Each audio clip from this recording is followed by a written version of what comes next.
for Sean Mackey to strike! It's Calvin Miller up against McGowan. Miller sends it in! It's Miller time, baby!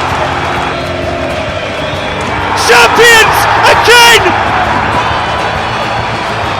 Falkirk have broken through the glass ceiling!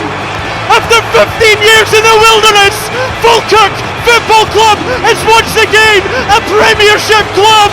This is Falkirk Daft. With Behind the Wall, we're navy blue, are you? Falkirk hearts were broken, but hearts weren't broken by the Bairns as it was another defeat at Tynecastle, but there were some highlights and we'll get to them as we talk about the match. Hearts versus Falkirk. Welcome to Falkirk Daft. I'm John McInally, joined as ever by Ross Wayne. Morning, buddy. You alright? How was your day out yesterday? Yes, I was. I missed the game, but I didn't get a ticket in the ballot. I still need to work out why I'm not getting emails for the ballot, but anyway, I was on a work day out anyway, so I wouldn't have made it anyway. But I was doing a sub crawl round Glasgow, so that was fun. Have you ever done a sub crawl, Ross?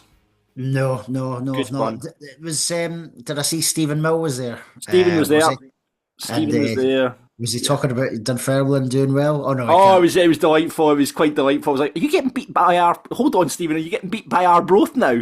It was delightful. He hadn't realised as well that Aidan Nesbitt, and we'll speak about that in a minute, and Tom Lang were now at Arbroath as well. But no, it was much fun. I only made it around halfway, however, because I had to go back for a family do. So I had that yesterday night as well. But what's the roughest pub on the sub crawl then? So in the sub crawl we took a skip at Shields Road and at West Street because it's a bit of a toddle to the next pub. If you get off there, it's a bit of a walk.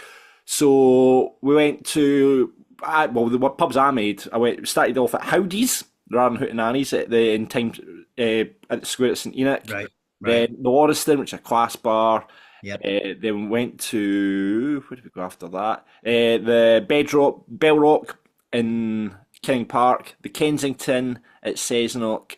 And I've been to that one. That was pre-Rangers a few years ago. We ended up in the Kensington. So right. Yeah, and then I went to Bar Harmony in Govan because Brechin's, which is the normal stop there. We skipped Loudon, by the way, skipped Ibrox, but went to Bar Harmony, and we ended up, the bar across the road took cash only, so the kind of group split and we filtered into this bar, me and a few mates. And my very eager Kiwi friend Shane decided to get the lassie to put karaoke on, so we ended up just this really rough bar, Govan, steaming at about 4 or 5 o'clock in the afternoon, doing karaoke. So myself and Shane, we did Summer Lovin'. That was nice. Beautiful. In this really rough pub, you can imagine a Kiwi man and me doing Summer Lovin'.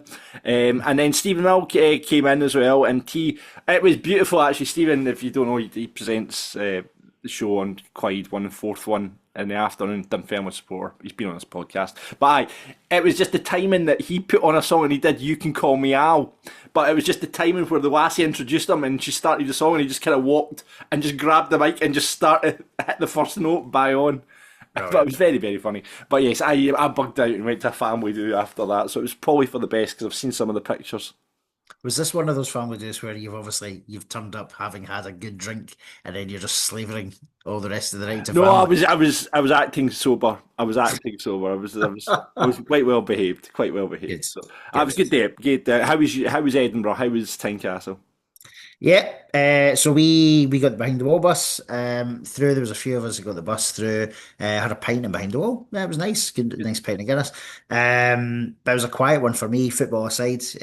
Headed home, chilled evening. Watched the Olympics. Firstly, I was gutted for the curling boys. I know. Oh my God! Like I've never been so invested in something that's not football, and I was absolutely gutted for them.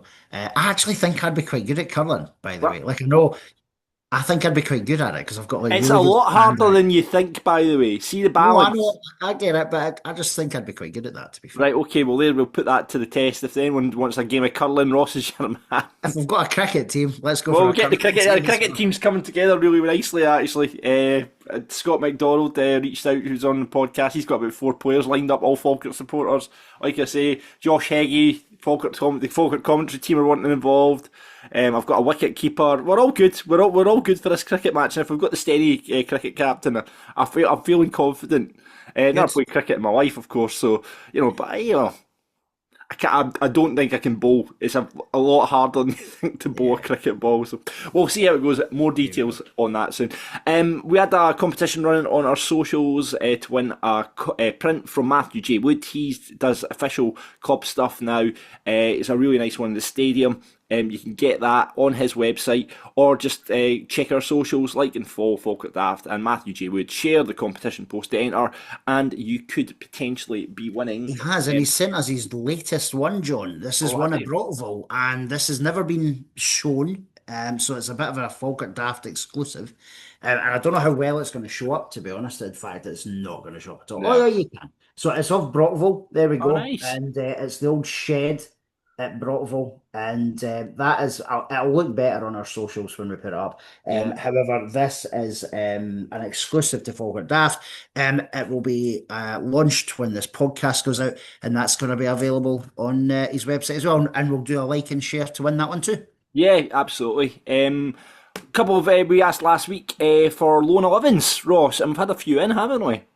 We have, yes, some really, really good players, some who I forgot were loans actually. So the first one we got was from Scott on X. So he's went with John. Wow. He's went with Tim Krul in goals. Good choice. He's then got a back four of Philip Lissa, Luke Graham, Murray Wallace, who was loaned back from Huddersfield, if you remember, Lee Mayer, and then a midfield of Ethan Ross, Dylan Tate, who obviously was on loan initially, Davis Keeler-Dunn and Arnaud Riera. Now, I didn't think Arnaud was on loan, but maybe he was.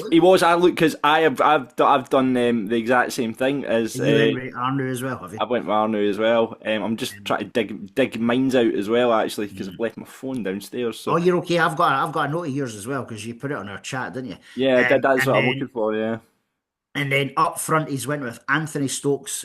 Good choice again, and Declan McManus. That's a good shout. I've got it here. I went for Casper and goals. I went. How did I go for it at the back? I went for Casper and goals. I'm just digging this out here. There it is. Casper and goals. Then I went for Philip Lissa, Luke Graham, and Murray Wallace at the back as a kind of three centre halves. Then I went for Keeler Davis. I always get this right. Davis Keeler-Dunn. Or Keeler Davis. It's Keeler Davis Dunn, isn't it? It's Keeler Davis. Davis Keeler Dunn, isn't it? Keeler Davis Dunn. Davis Keeler Dunn. Anyway, him in midfield, Riera, Dylan Tate, and I went for Kevin McAllister because Kevin McAllister was loaned to us from Chelsea, remember? I thought this was loan players that we had saw, though. What's that? I thought this was loan players that we had seen, though. Crunchy was signed permanently when you and I were. Well, I guess I've cheated a wee bit. I'll give you it though, because he was a loan player before, wasn't he? And then Anthony Stokes, Declan McManus, and Zach Rudden up front. I went for three choices. There we go. Good choices. The Hendo also got in touch, not Liam Henderson, but Hendo on X. He's not too far away actually, so he's went with Casper in goals, similar to you, a 3-4-3. He's went with Lissa, Luke Graham, and Murray Wallace. A midfield of Kyrell, Conor McGrandles. Yeah, you got one. Yep, Dylan Tate and Arnaud Riera, same as you. And then up front, he's also went with, I'm assuming it's Declan McManus and not Tam McManus. He's went with Declan McManus, Zach Rudden, and Stokesy. All right. So, will I give you mine then, John Boy? Go on. Right, here we go. So I've got a couple of different ones in here. So I went with Casper in goals. I couldn't separate him and Tim, but I've went with Casper. You wouldn't keep Casper in his current form, that's for sure. Well, no, that's true.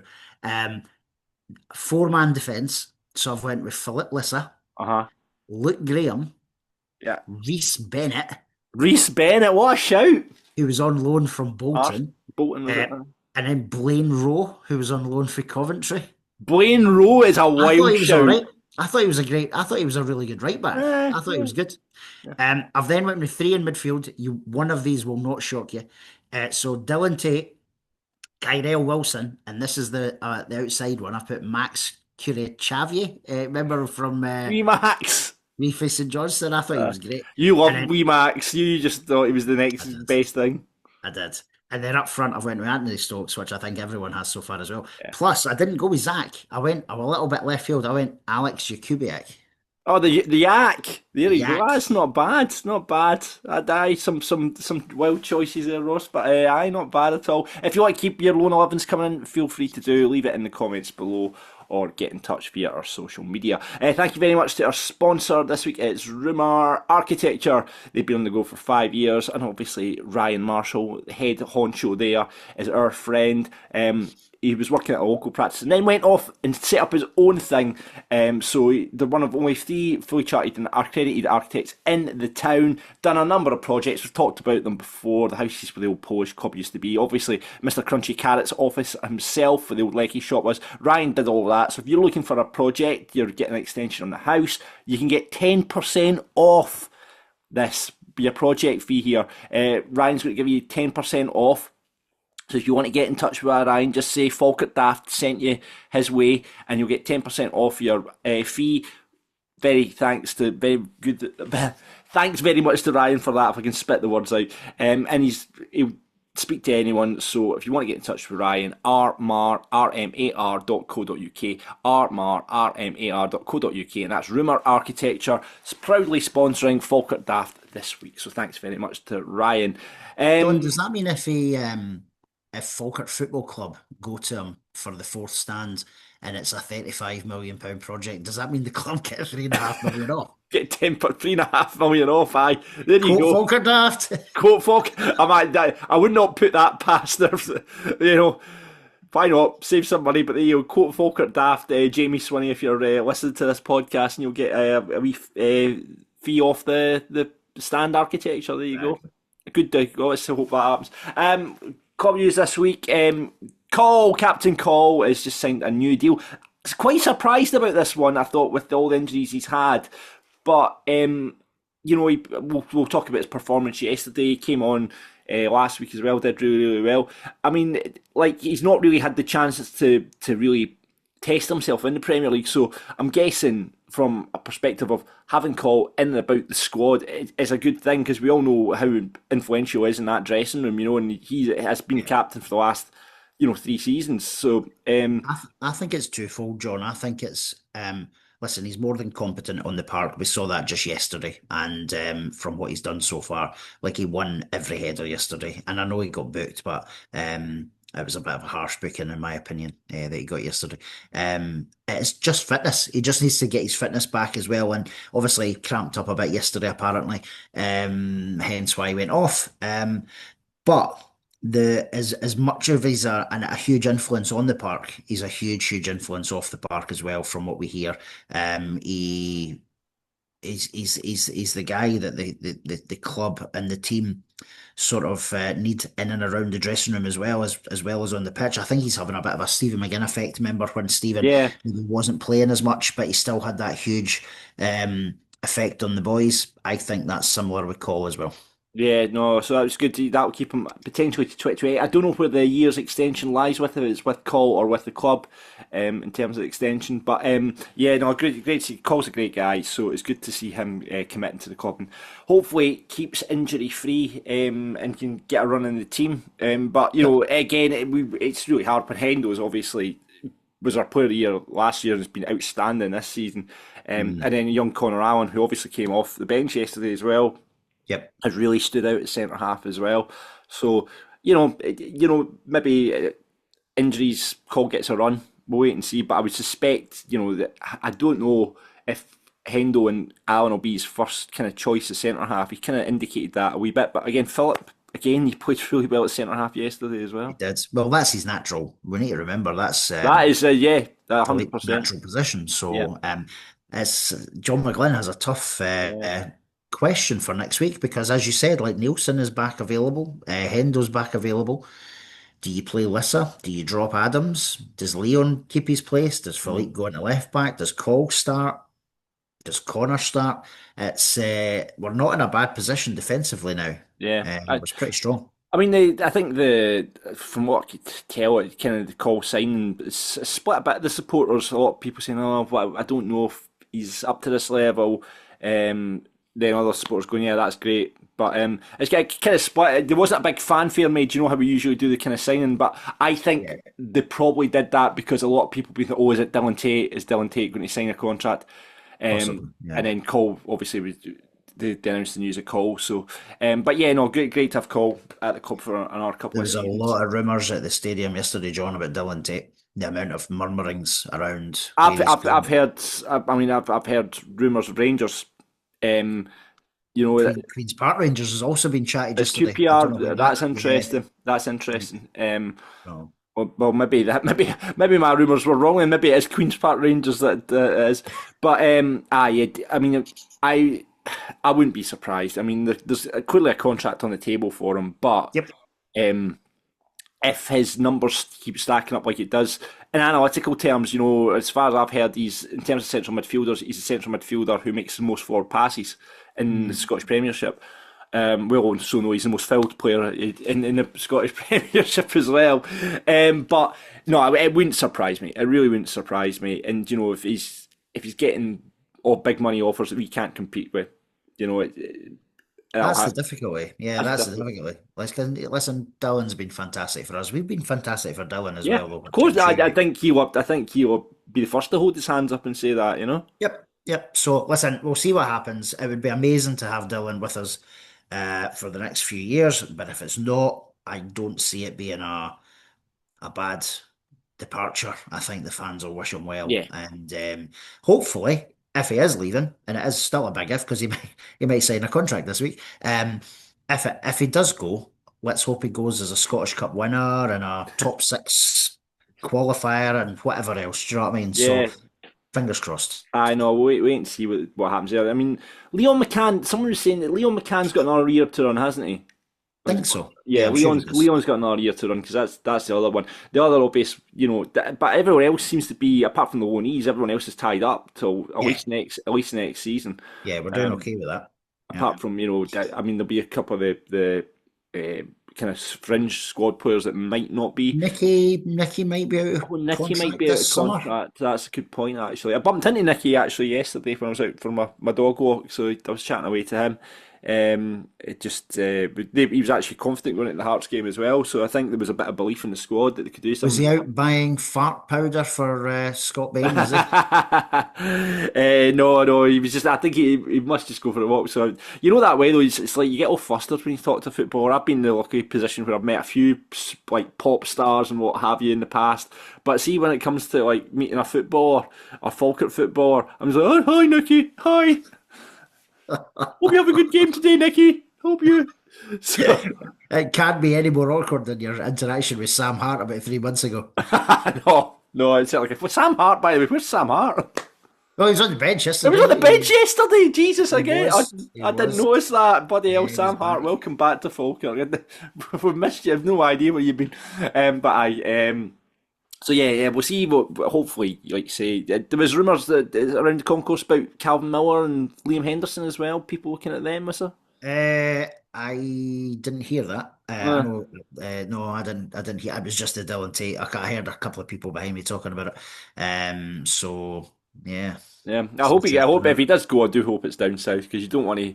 You know, it's that way. If you'd rather him goes down south, you don't have to face him. But wait Very and see true. what happens. Wait and see what happens with that. Dundee United Cup tickets are on sale now to season ticket holders. I got mine, so did you get yours, Ross, as well? Yep, Yeah. all Yeah. sorted. Yep, all sorted. And then I public saw there sales. was some drama on when they went on sale for, I Oh, think it was North Stand season ticket holders and Kevin McAllister ones. I think they could buy them when they weren't meant to be able to, and then there was a bit of a faff. So, yeah. but I mean, the obviously, North we're Stand, giving up the full North Stand to Dundee United, so yes, there will have to be, if North Stand season ticket holders are going to take up a ticket, they'll be moved into the main stand, which probably means they'll have to shift out some of the hospitality. I suspect that, like our 1876 lounge, Ross, I suspect they will use the seats that are allocated to that. quite possibly. Or the Yep, North yep. Stand because there's no other way. If everyone if everyone tries to take up their season ticket, you know that's the only way they've got to squeeze everyone into the stadium. Yeah, we've still got holiday tomorrow and the rest of Sunday for people to buy season ticket seats. Looks like a good uptake though. from Yeah. what I could see when I was in. So I think it'll be another very healthy crowd. Dundee United will sell out whatever they're given as well. Aye, aye, they will. So it should be good Friday night as well. So yeah, public sale tickets on Tuesday, and we'll find out what happens in terms of the arrangements probably by this time next week. Aidan Nesbitt's went out on loan to Arbroath. He's joined Big Sexy Tom up north. Again, Aidan just wasn't getting the game time that he probably deserved, to be honest with you, just because of obviously Louis Marsh, Ben Brogio coming into the squad. They've kind of, they're kind of in contention to play the 10. That's where Aidan natural position is. Yeah. So not surprising that he's, I heard Jeremy Gunn talking about it just in terms of him going out and getting game time, and coming back for next season. Because you've got to remember, Aiden's got another year to run in his deal as well. He does. So yeah, no, he definitely does need to go out and get some football played. Arbroath are challenging at the top. So similarly, what happened with Barney? Hopefully he's going into well, at the time Barney went into a bit of a winning team. He wouldn't be now. But I think, yeah, no, it's a good move for Aidan. You're right. You've got Ben there, Louis Marsh. Ethan Williams has just came back from his injury as well. So he would have found himself probably not even getting on the bench. Yeah, no, exactly. And I mean, Arbroath obviously gubbing Dunfermline yesterday. I'm just actually going to double check if Ethan came off the bench, if Aidan came off the bench or started I think yesterday. he did. I think he got 20 minutes or so, I Right. believe. Okay, there you go. So, aye, good luck, and hopefully that's great that they beat Dunfermline yesterday. So well done, Aidan and Indeed. Tom. Excellent work. Love that. Good stuff.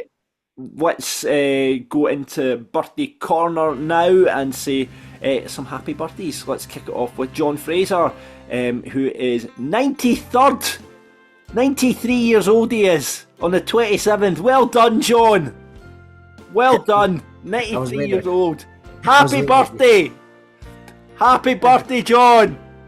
Well, there Every you go. time. Main stand every home game. And he watches Falkirk Daft every week as well. There you go. Bloody hell. Brilliant. Well done, John. Spot on. And that's love from Laura, your son-in-law Danny, and the dog, grand dog Reno. So happy birthday, John, from Laura, Danny, and the dog Reno.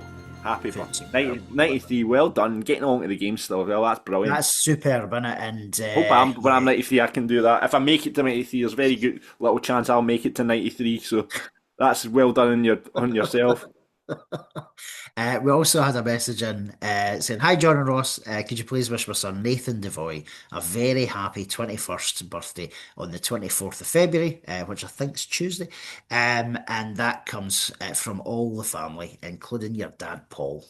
There you go. And happy birthday to two of our pals, Gary McLaughlin, the legend that is, him and Stevie Tate. Hope your mum gets well, Stevie. But aye, happy birthday to Gary and Stevie. I don't think they even listen to the podcast. Gary does. I don't know if Stevie listens to the podcast. I don't know. We should test this and Let's, see if let's test it. Stevie, this is a test for you. If you get this message, let us know. There you go. But happy birthday to you. John will buy you 5 pints if you've listened to this. No, that's actually not true. Players this week celebrating their birthday on the 23rd, Mark Miller. 24th, Big Crawford is turning 67. Bloody hell, he looked good for his age. He was in the lounge. Oh, 6, 7, shut up that banner. But brilliant. He still looks cracking for his age, Crawford. He's still with. On the last time he was in, he looked like some sort of Bond villain because he had like this turtleneck on. Really, he looked brilliant. I know. So remember Krasanicki? There's one for your loan 11. Ronaldo Krasanicki. Yeah, he was. What's that word? Shite. Was it Wolves he was on loan from? I can't remember. Something like that. Yeah, or Sheffield. I've got Sheffield Wednesday in my head, but maybe it was. He turns 20. He turns 23. Bloody hell! Remember, I have to check. Where is he now? Because you go and check that. I'll go do it. Josh Wagner. I don't remember Josh Wagner. That must have been in my Newcastle. Oh, you do that? No, he was 2008. John, he was it was backup keeper in the Premier League. All right, okay, there you go. So he's 41 on the 26th, and Tommy Tau turns 36. Wonder what Tommy's up to now. He was a great player for us. Tommy right, Ronaldo Krasniqi. Right. Is playing for Enfield Town. There you go. There we go. I want. Where was he on loan from? Let's have a look. I think it was Sheffield. Oh, it was Huddersfield. Huddersfield, right? There you It was go. Huddersfield. There you go. Still shite though. Still shout.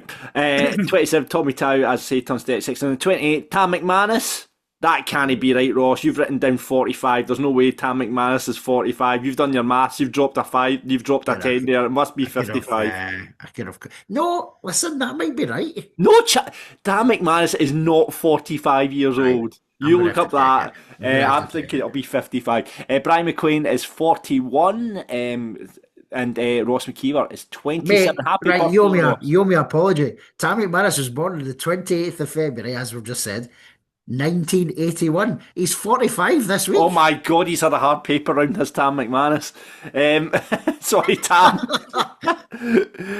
Ross McKeever, our very own Ross McKeever, hopefully back from injury soon. He's 27, so happy birthday, Ross, for the 28th as well. And Fraser Wishart, my pal, obviously played for us. One of the few players to move from Falkirk to Rangers. There you go.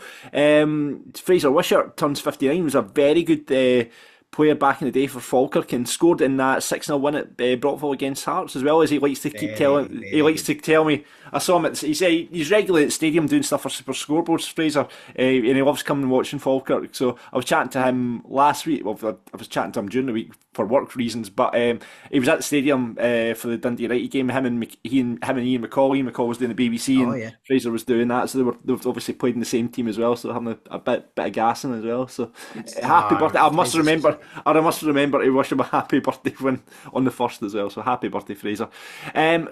Let's go on then and say thanks to Behind the Wall, Stay Local, Eat and Drink Global. Ross was in there yesterday, and you were telling me they've got Tennent's Pilsner on tap now. They do, yes. I didn't have it yesterday, but when I was in last weekend, I tried it, and it's a little bit different from regular Tennent's. If you're a fan of Tennent's, you might like it, but yeah, it's a little bit different, crisper. I would say I'm not a lager connoisseur in terms of like flavors and all that stuff. I quite like that. It's crisper. I like that. It's good lager talk. Yeah, no. So they've got that on draft now as well. So if you're going for a Tennent's, you might get offered a wee alternative. There you go. Bus seats for Kilmarnock are on sale now if you're wanting that. So obviously that's the usual £5 return. Get your name down at the bar and you get your pint on return. ABBA Tribute Night's happening on the 27th of March, and of course they're running buses to take that to Hampden in June. So £15 return for that. If you're heading to Take That, we've already discussed our favourite Take That songs on this podcast. We don't need to go further into that. And of course, you can try the Falkirk Daft Venom if you haven't done already. It's original to Behind the Wall. There are some alternatives getting made in Grange now, so we've heard. But this is the original and the best. My mate was actually in Behind the Wall on Friday, and he messaged. In fact, it was last night. He messaged me saying, "Should I try this Falkirk Daft Venom?" I haven't had a report back from him. He was through from Glasgow. I don't know why he was in Behind the Wall. He's probably on a date, but he's Venom was probably the drink that tipped him over the edge, and he didn't make it home. Yeah, exactly. So I'll get a report back from Albie about the. You said there's a Bairns bomb that I've never tried. That there's a thing called a Bairns bomb. He was saying as well. Oh, I'm not sure. That's a new one. I've Was it not a that. cocktail as well? Is it? I think so. It must be a short. So I'll get a report back from him on that. But for anything happening behind the wall, you want to head to behindthewall.co.uk and you get, like I say, if you want to get on the bus for Kilmarnock, get in touch with the bar and they will sort you out with a seat for that next week. All right, and let's talk about Hearts now, and let's do it in the company of former Falkirk TV commentator, our mate Libby. Hi guys, thanks for having me on. Thanks for coming back, mate. We've not scared you off. Not at all. We've been on here several times and obviously stepped into Ross's shoes and points as well. Lewis, what was I going to ask you? I was going to ask you about being the luckiest man in Scotland. I believe you've got tickets for the World Cup final and several of the group games and several of the knockout games, and now are bankrupt. The most bizarre experience I've ever had, the way FIFA ran the tickets, to keep it short for people who are not interested. Basically, you had to decide in December what games you would go to if Scotland were still in the competition. Otherwise, you can't buy them on a game-by-game basis. So if you get out the group, for example, in June, you can't say, yeah, I want a ticket to the next round. It's just tough. So the most bizarre experience of my life is me as a Scotland fan in December 25 having to order a ticket all the way up to and including the World Cup final.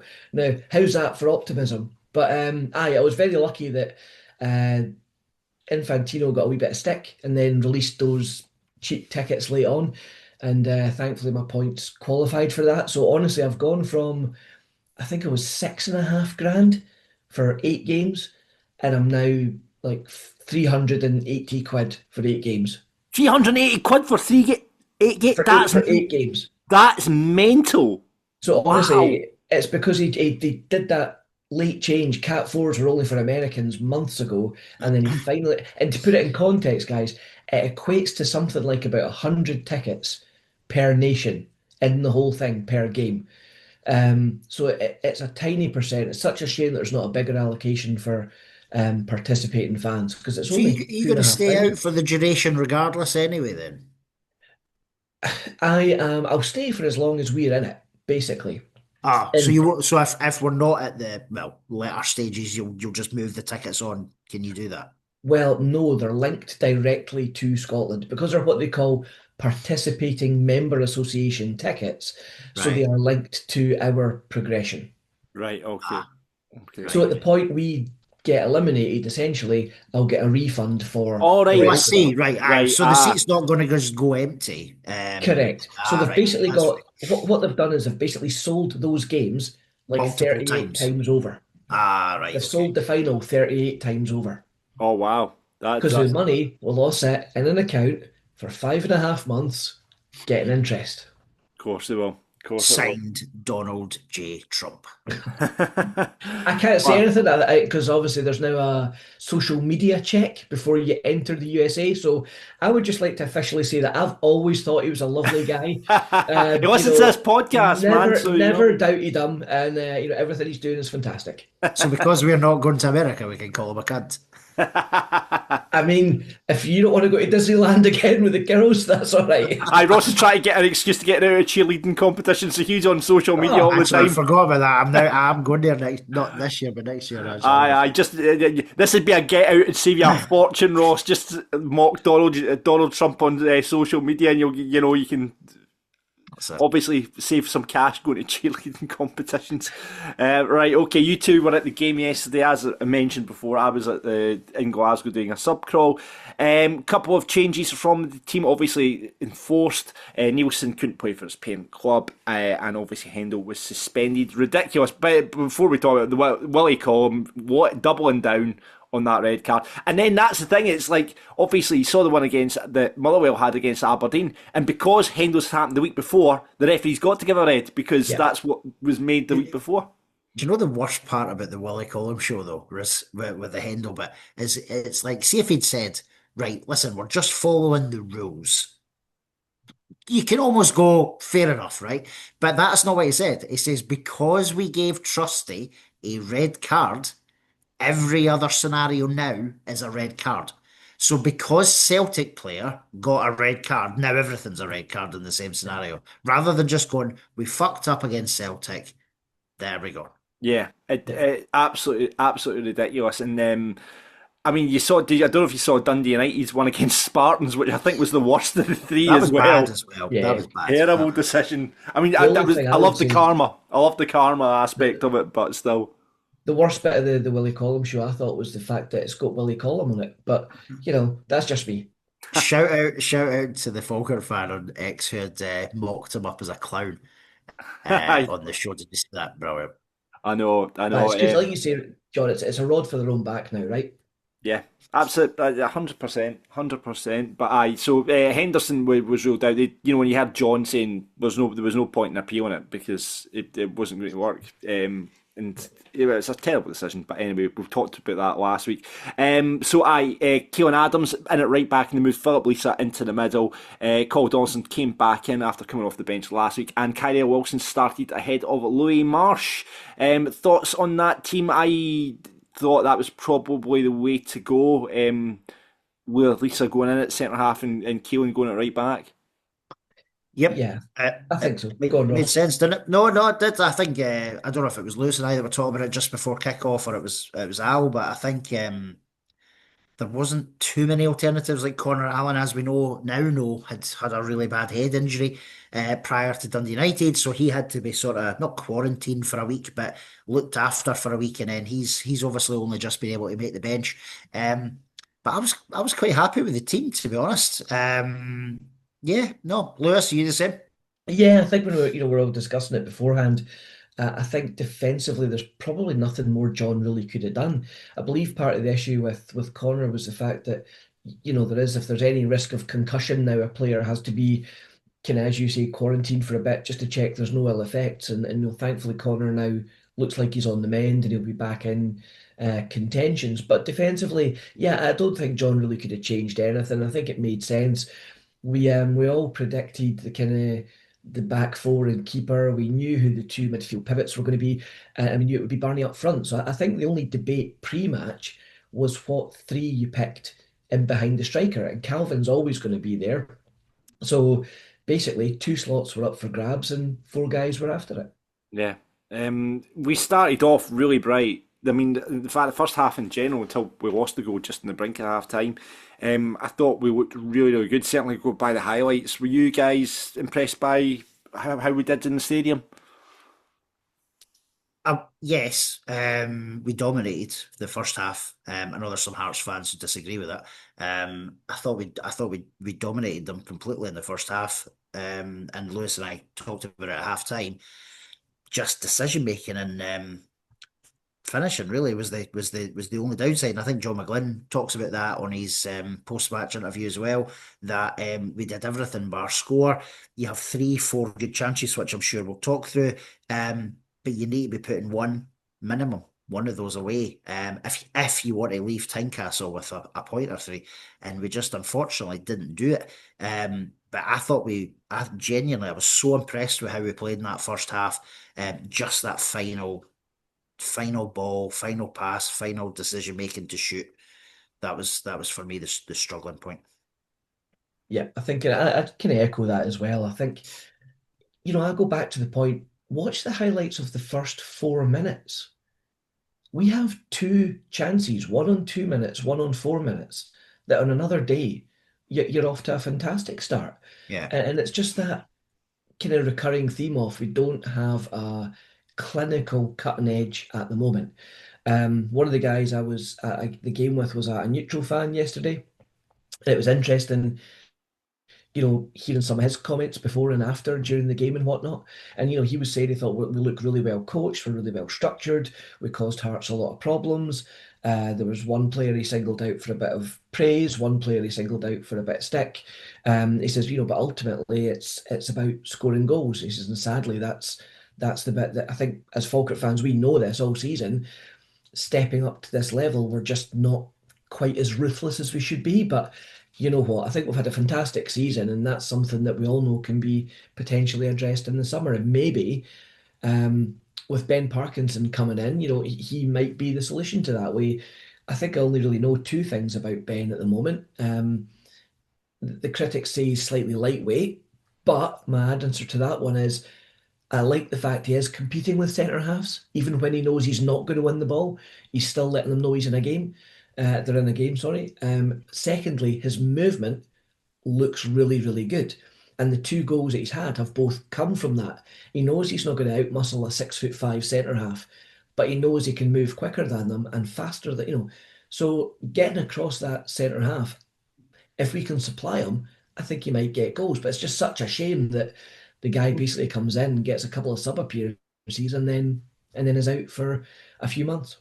Yeah, no, I mean, it'll be interesting to see what Benno has to offer when he gets in, because realistically, they're going to have three people competing for that number 9 with Ben, Ross, and Barney.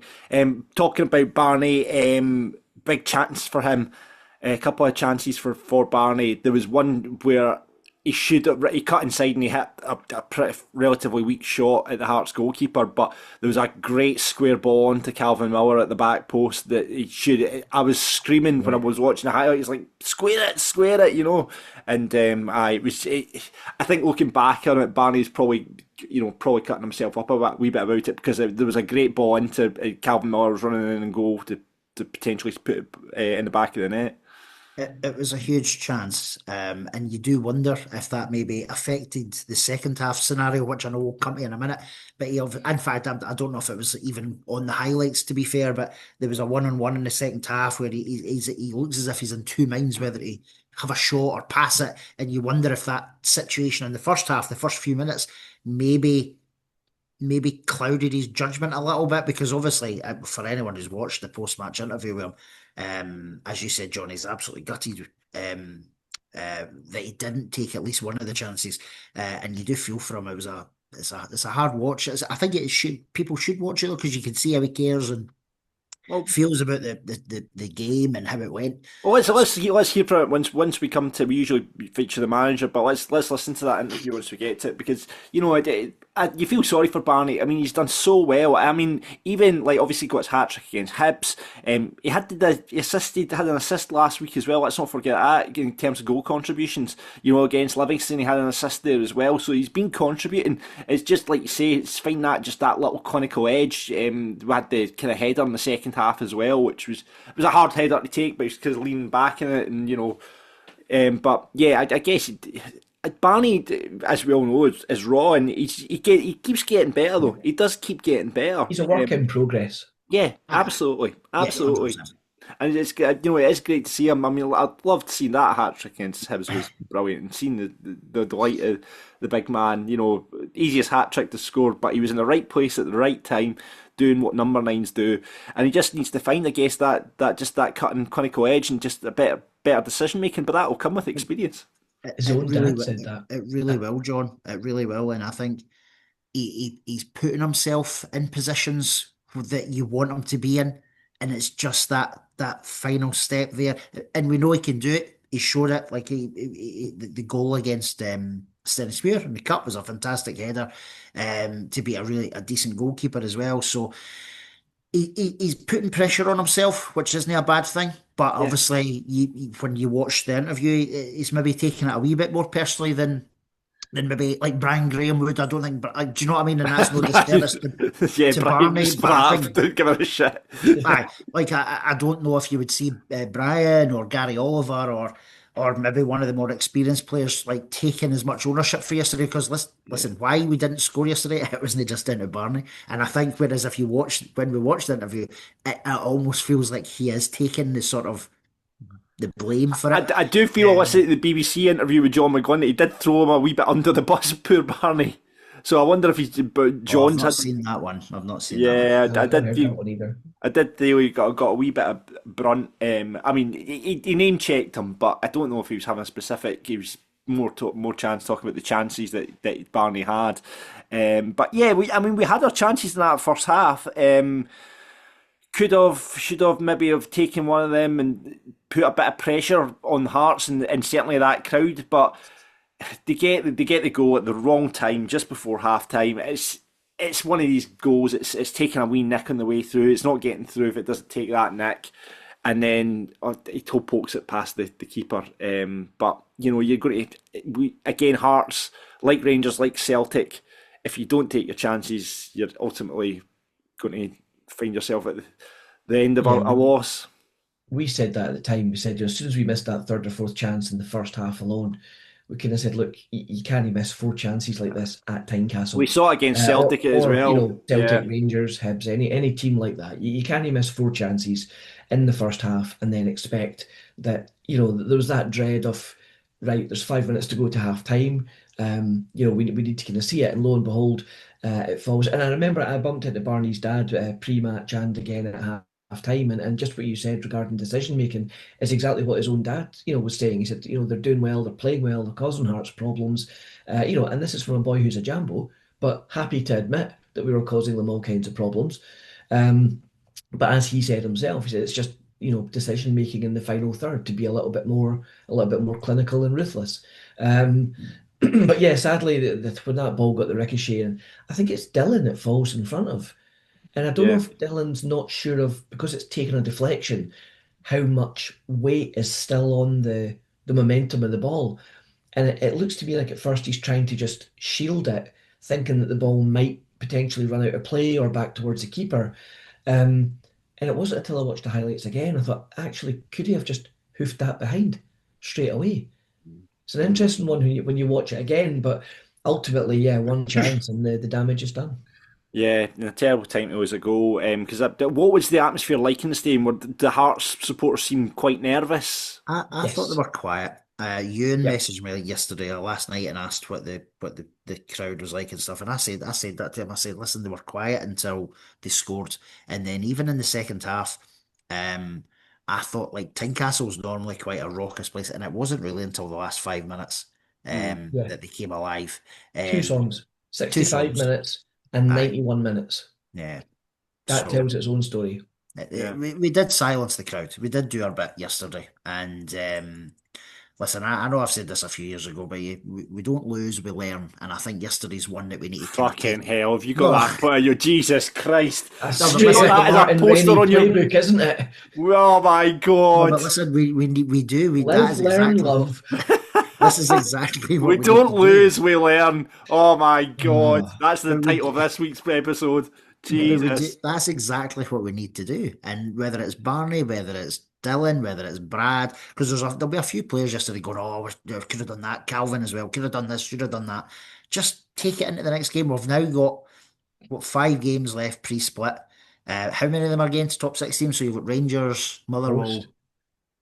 Uh, is it just Rangers and Motherwell? Aberdeen away. Well, Aberdeen's bottom 6. Oh, of I was course, going, sorry, sorry. God. Is it just the two of them?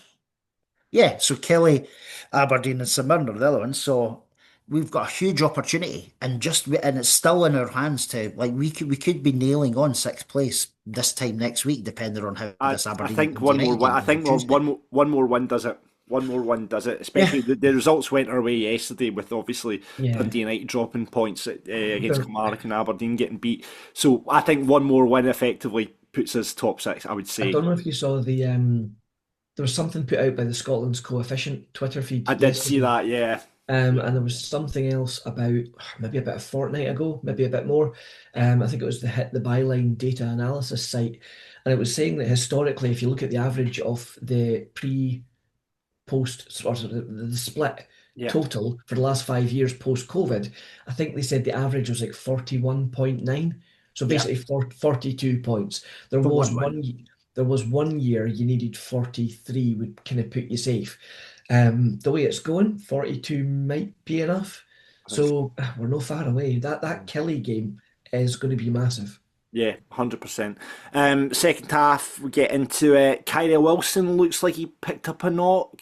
Louis Marsh came off the bench. Has anyone heard anything about that? Jordan's just said, I can't remember if it was this one of the newspapers or in fact, it was the Falkirk Herald this morning. He says Kyrell and Cole are just precautionary.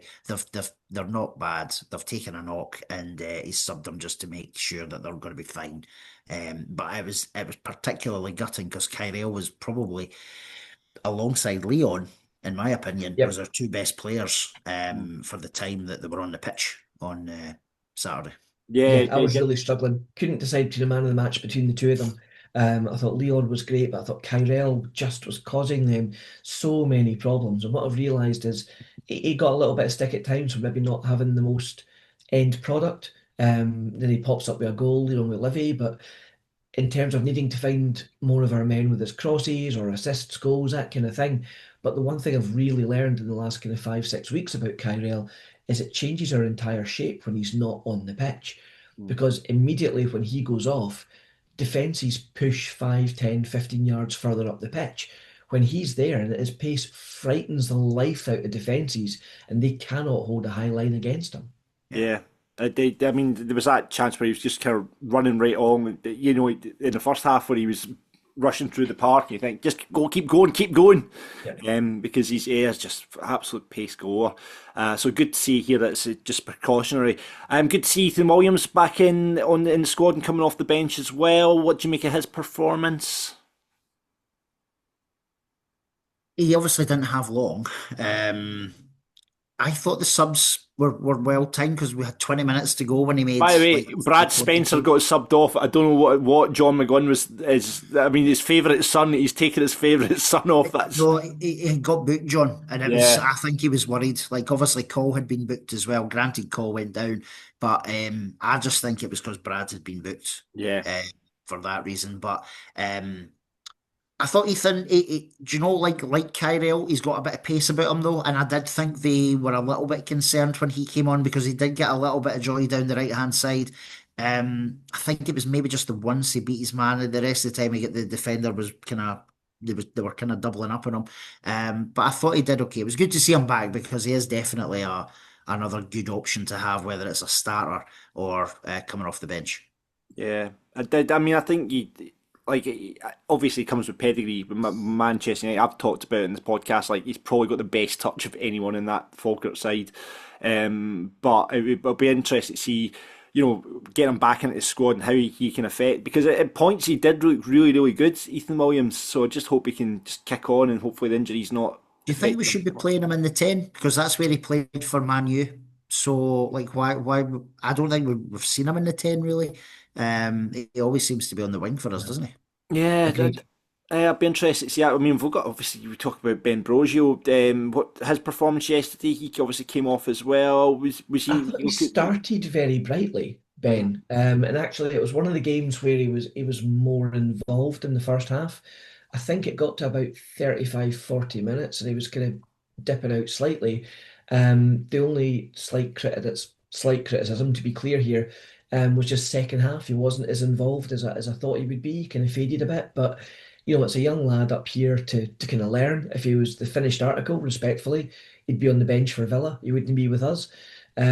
He's got ability, you can see it. I think there's maybe just a wee bit more to come from him and Louis Marsh at the moment, but like you can't be harsh on them when they're young lads and they're here to learn, get game time. Is there a coincidence that Louis Marsh's form has dipped since they started singing about him having shite hair?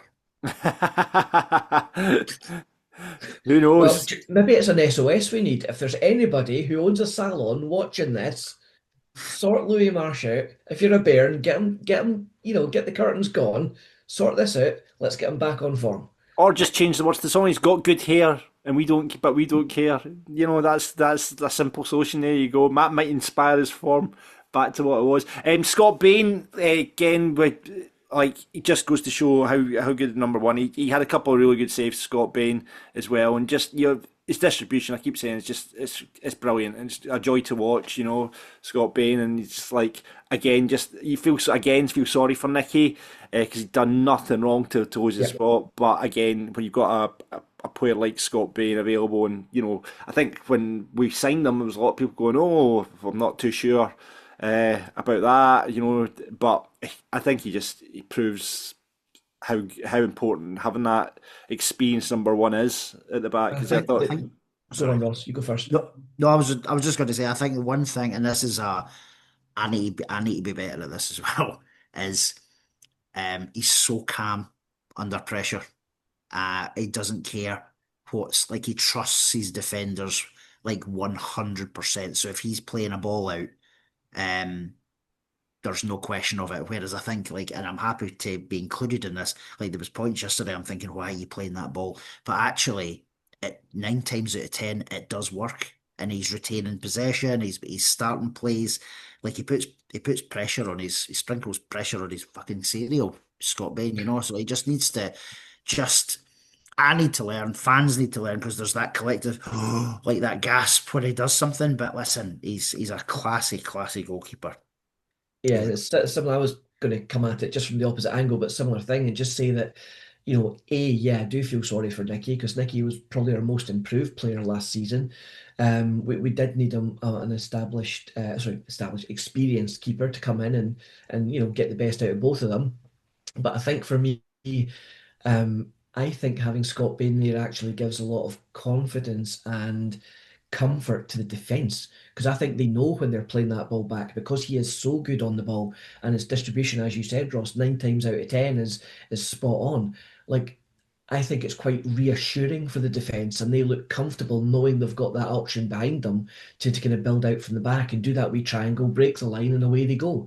I agree that there's what you're saying about that sort of gasp moment because like for years I always said, and apologies if he ever sees this, but like I thought Scott Higgins was the worst man I'd seen in sticks for us, and I never thought I would see anybody as bad as that. And then I'm afraid to say that along came Leo Fazan, aka the Civ, right? And God forbid, like think back to that period and a ball was played back to either of those guys, and a striker's chasing them down, you would have been apoplectic in the stand. You'd almost have been having like a cardiac with the dread as the striker bore down on them. So aye, it's a world of a difference, and it's a massive asset to the team. Yeah, no, 100% agree with that. Was it to be though? 1-0 Hearts, squeezed it out. Was it a fair reflection of the game? Because Hearts had obviously had the second half, we had the first half.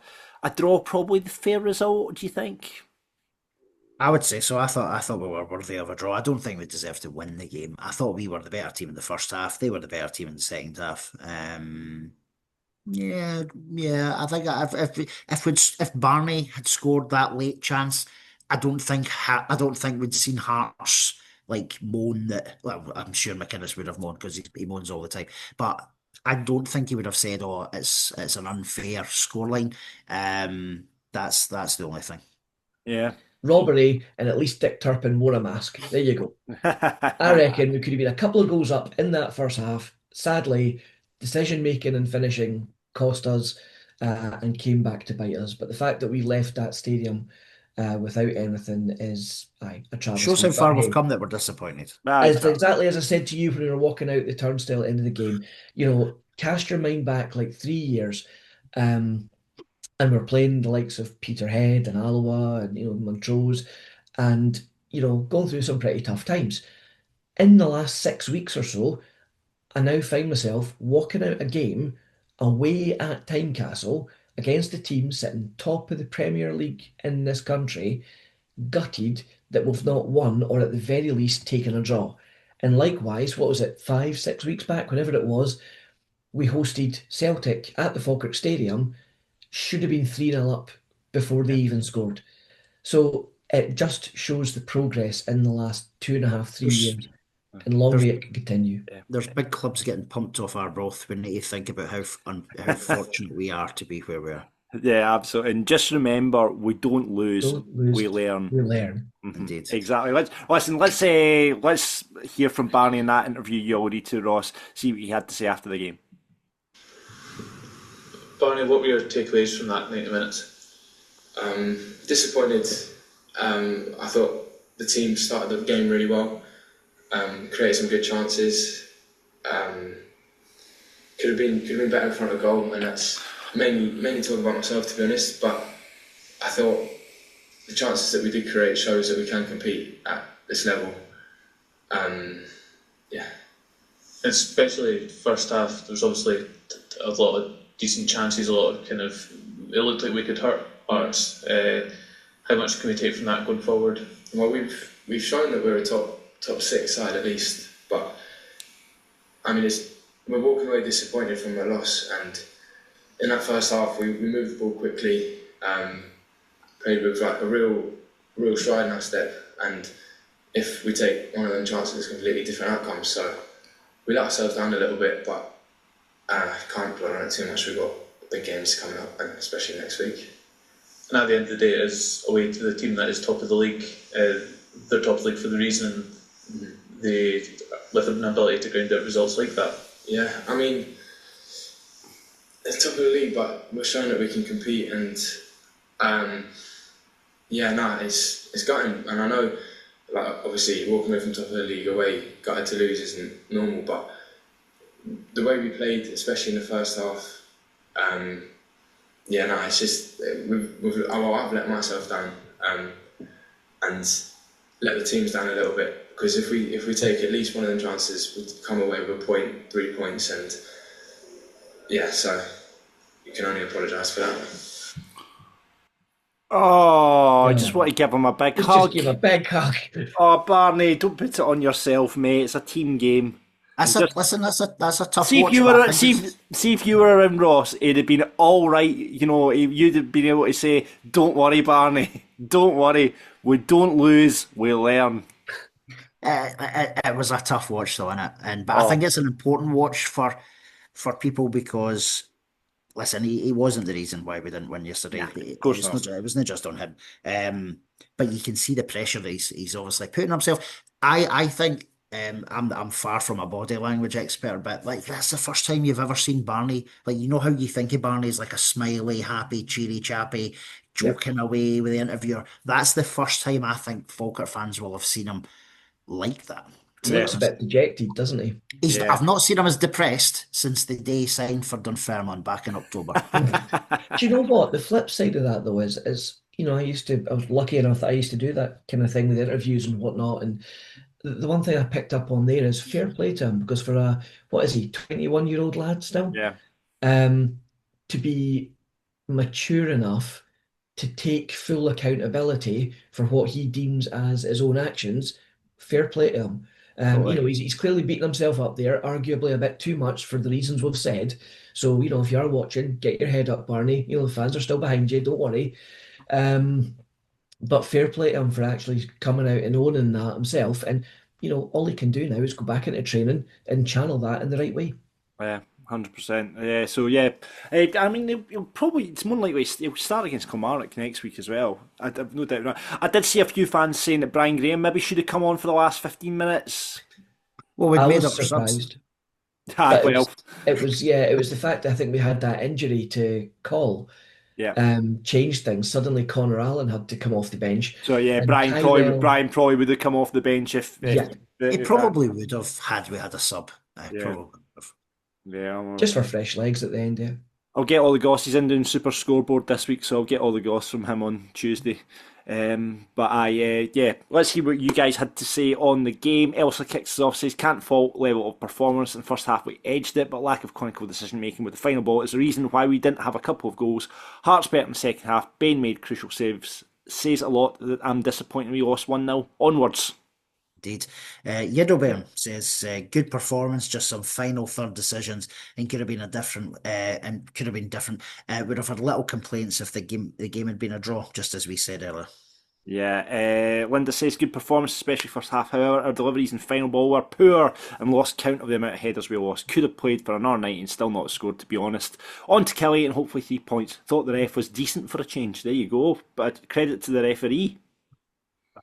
Again, I think if you ask Hearts fans, they probably disagreed with that. But do you know, Yeah, I think he frustrated both sets of fans though. aye, I didn't think he had a brilliant game. It was the same ref we obviously had against Dundee. I think it was just literally 10 days ago, was it? Yeah. But yeah, that was the only thing that annoyed me about Hearts yesterday because I think I've said it before. I want Hearts to win the league, right? Not to the detriment of Falkirk. I wanted us to win yesterday, obviously, but Yeah. the Hearts fans seem to have got themselves in a little bit of an entitlement situation, like the 100%. I got a message, but I bumped into my uncle who's a Hearts supporter at the train station on his way out. Him and my cousin Neil were going to the game with wee Bert, and usually, obviously, after the cup game, I gave it a wee bit, and we gave it a wee bit in the old group chat to him. But he messaged me after the game, obviously quite rightly, to get back at me, saying it should have been five. We should have scored 5 goals. And I was like, deluded. what game were you watching? Yeah. No, I've had a few Hearts fans reply to me on Twitter this morning saying, oh, we're so amazing. We could have played without a goalkeeper and a 1-0 actually flatters you. It's like, piss off. Condescending shite, right? Honestly, it's like a way and ram it. And half of them not even at the game. Yeah. So fair play to the ones who actually said, you know what, A, you came and played decent football. B, you caused us problems. And, you came away to a stadium like that, didn't he park the bus like certain other teams do? And, all that's down to John McGlynn. Yeah. Totally agree. Yvonne says, our pal Yvonne, good overall team performance, just lacked the finish in the final third. We did ourselves proud and gave them a game. 3 points needed next weekend. That's all we need. 3 more points, I think, for the top 6. Jay Penman, Prozio is a touch of class and needs to play central. Louis Marsh, too lightweight in the game, passes him by. Great effort by all. Proud to be a Bairn. Yeah, AK. I disagree. Yep, no, I agree. AK says final third decision making was poor, however, a good performance.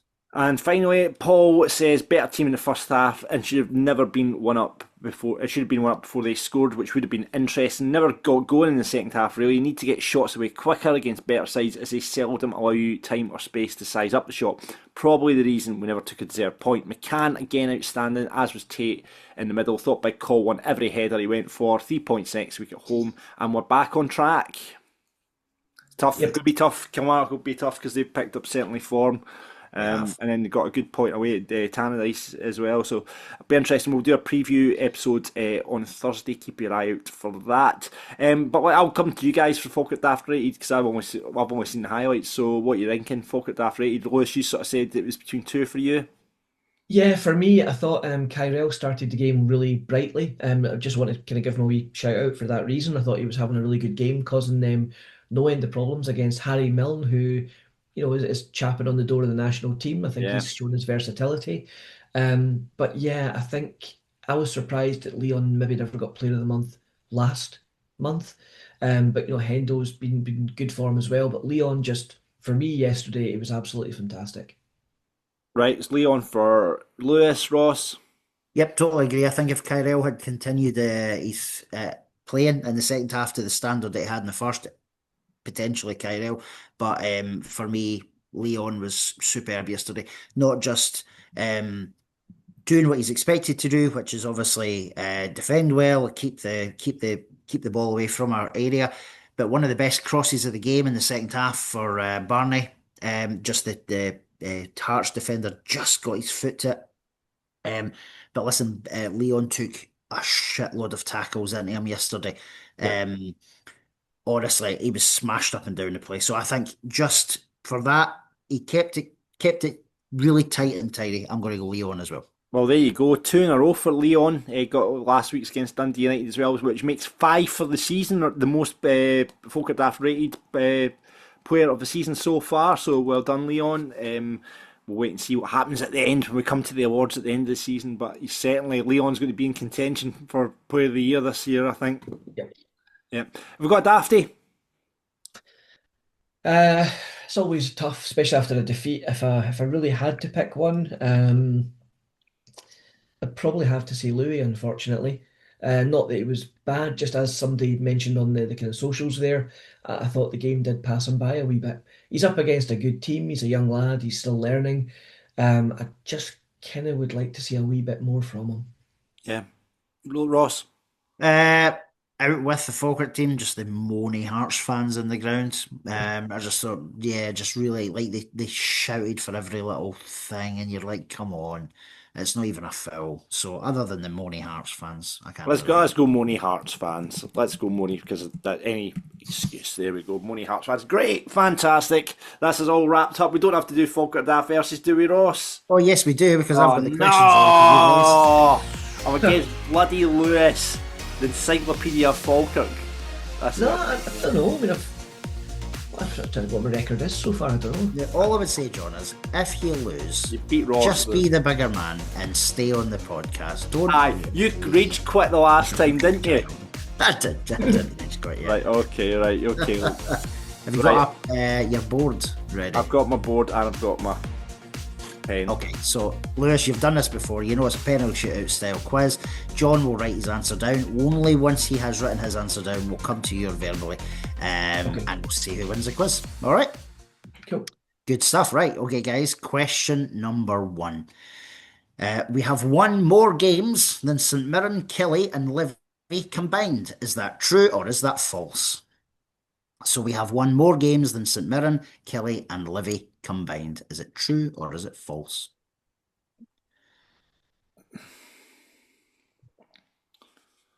Okay, John, you got something written down? Yeah. Lewis, your good self? Do you know what? I think we probably have. Okay, so you're saying true, I'm John? going to say we have actually won more than them all combined. Also written true. You're saying true as well. It is true. Yes, we've won 11 games, and the 3 of them combined have won 10. There you go. So that's a horrible, horrible stat for them, but brilliant for us. Okay, 1 each. Question number 2. You'll like this one, John. Who wears shirt number 30? Fuck off. Who wears shirt number 30? I've written down. I think I might know this one. Okay. Lewis, we'll come to you for a verbal answer. I have gone totally blank on this. Not Totally sure. blank. What do you think? Yesterday's team 30, 30, 30. Is it Louis? So you're saying Louis Marsh? I'm going to John say, Moore? yeah, my brain's gone blank. I'm going to say Louis Marsh. I think it's him, He's but I'm got not. shit hair, and we don't care. He's Louis It is Louis Marsh. Marsh. Okay. It is indeed Louis Marsh, yes. Look at 2-2. that, getting a bloody number one right. I've been swatted up. Indeed. Well done. So 2-2. Question number 3 then. What was our heaviest home defeat this season so far? What is the heaviest home defeat this season so far? Actually, not so far, just because we're not going to have a worse one. So, what was our heaviest home defeat this season? I can't think. I can't think either. I'm struggling to think back. I'm just thinking of the teams we've done. I think it must be. It's like trying to. We've actually been going pretty well at home. It's I tough know, to think I know. You got something written down, John? I've got some written down, but I don't know if I can't think of another. Okay. I've got. Lewis, we'll come to you. I'm going to have to say, like, I'm struggling to think beyond St Mirren beat us 2-1, but I'm trying to think if anyone else Is that your final answer? scored 3. I can't think of it at home. I'm going to have to go with it. I can't think of. Okay, so you're saying the 2-1 loss to St Mirren in September, I think it was. John? I've went 3-2 against Dundee United. I know it's not as like I can't. I don't think we've lost by 2 goals. I don't No, think we've that's lost what by. I'm thinking. Yeah, it's only 1 goal. I think we've only lost. I don't think we've lost So- by anything by 2 goals. So I would say 3-2 is a heavier defeat because they scored 3 goals. It's yeah. So you've not got this one right. The answer was back in December. Hearts beat us 2-0 Ah, shite. So you did. on a very wet Saturday evening. It was that was Kingsley second. Aye. Yeah, I remember the Kingsley goal. Couldn't even Yeah. remember the first. Yeah. Okay. Yeah. Aye, we lost by a lot Braga, there, we scored it. It was like he scored in like the first minute. 30 seconds or something like that. Yeah. Okay, so it's still 2-2. Beat Desmond.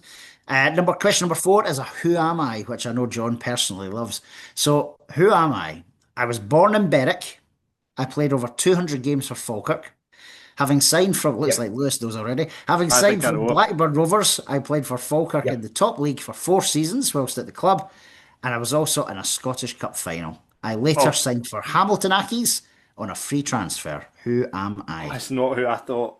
I don't think it is who I thought. So just to go, be born in Berwick, played over 200 games for Falkirk. Having signed from Blackburn Rovers, I played for Falkirk in the top league for 4 seasons whilst at the club, and also in a Scottish Cup final. I later signed for Hamilton Accies on a free transfer. Who am I? So John, I think Lewis knows this, so a little bit of pressure on you here. Is that Andy Laurie? You're saying Andy Laurie. I think he was born in Galashiels from memory. I don't know why I know that. Yeah. Lewis? Born in and lives in Duns, just outside Berwick. It's Neil Oliver, I think. And what's his shoe size? He's an 8.5 in the left. Of course, it's Ollie. Of course, it's Ollie. Indeed, Yeah. indeed, it is Ollie. Yes, well done. So that's 3-2. John, you have to get this right and hope that Lewis doesn't. Yeah. Okay. How many ex-Falkirk players were in the Hearts squad yesterday? So how many ex-Falkirk players were in the Hearts squad yesterday?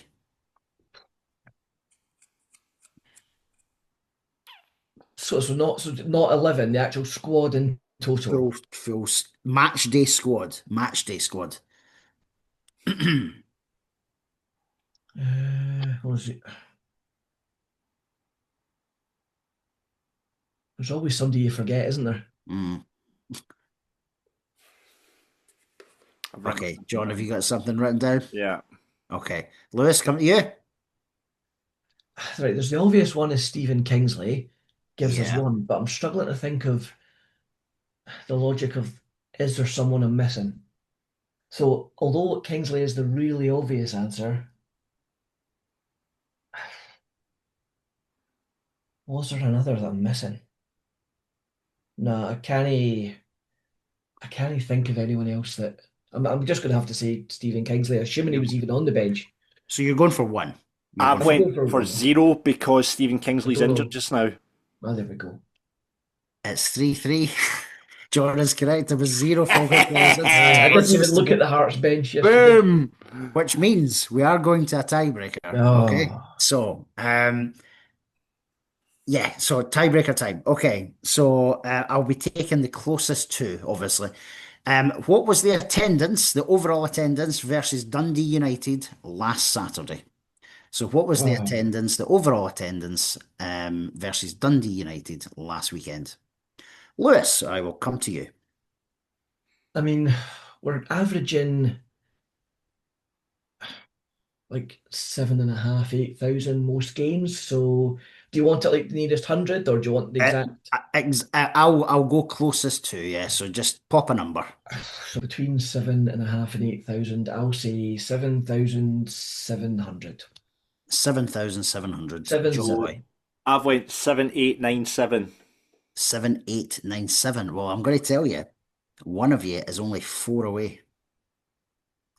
It was 7696. It is. Lewis takes the win. Oh! He does. You better Jammy. play those strings, John. Play the strings. Jammy. I'd love to say that was skill with the last one, but definitely wasn't.